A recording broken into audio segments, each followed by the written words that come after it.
To an update now on the data glitch that's involving nearly 98,000 voters here in our state. The Maricopa County recorder says it first learned of the problem because of a non-citizen who never should have been registered to vote in the first place. So 12 News journalist Sean Rice has been looking into this, speaking with another man who has now come forward, not a citizen, Sean, and he says he's confused how he got registered to vote the way he shouldn't have.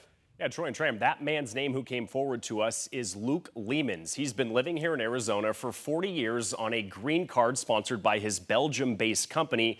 But he says he's never willingly registered to vote before because he knows that it's illegal for him to vote in any election. Well, to his surprise, 3 years ago, after he renewed his driver's license, he suddenly started receiving voting materials in the mail. Now, those materials included his own personal ID identification card labeling him a registered voter.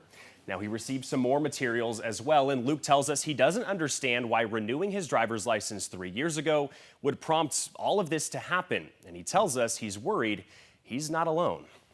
I'm concerned that a lot of them are maybe non-U.S. citizens, and I hope if they can figure out that I'm a non-U.S. citizen and I have never voted before, then there should be no problem in finding out who of those 98,000 people are in the same boat.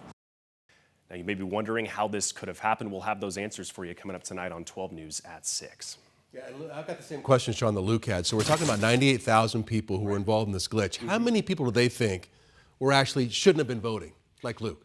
Yeah, that's a little bit unclear. We've asked them those questions. We haven't necessarily received a response. Now, we spoke as a part of this story, which you'll see at 6, to some election experts. They believe that the number of non-citizens involved in that 98,000 number is maybe a handful, somewhere in the range of 5 to 7 people. So that but wouldn't it's really influence the unclear outcome at of the this election. point. 5 No, to 7 people it wouldn't. It's not 5 to 10,000. But a lot of this is still under investigation, so a lot of those details in terms of numerical numbers is still under investigation. And I understand you tried to get Luke's records today to kind of look more into what's going on. What happened when you did that? We've been trying to get Luke's records since Wednesday evening. When he came to us Wednesday evening of last week, the public records request typically takes about a day or so, 24 hours on a business day for us to get those records. We're still waiting for them from the Maricopa County Recorder's Office. So it's a little bit unusual that it's now going on the 6th business day for us to get those records. He also yesterday, and I went with him in that video there, put in a request for his own records as well, and we have not received those, and he hasn't as well. All right, so looking forward to getting that. And the state Supreme Court said all those 98,000 people can vote as normal. They're going to get normal ballots.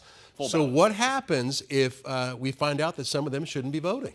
That's a little bit unclear as well. Now, what Luke did, which he hopes other non-citizens, if they're on the voter rolls, did, is deregister. At this point, he is no longer a registered voter. He realized he cannot vote. It's illegal for him to vote, so he went through the process of deregistering to vote. He hopes if there's other non-citizens who may be in that situation, they would do the same in hopes of clearing all of this up, even if it is an error where there's multiple people, just to deregister so this isn't an issue. Okay, so more of this coming up at 6. Correct. Thanks, Sean.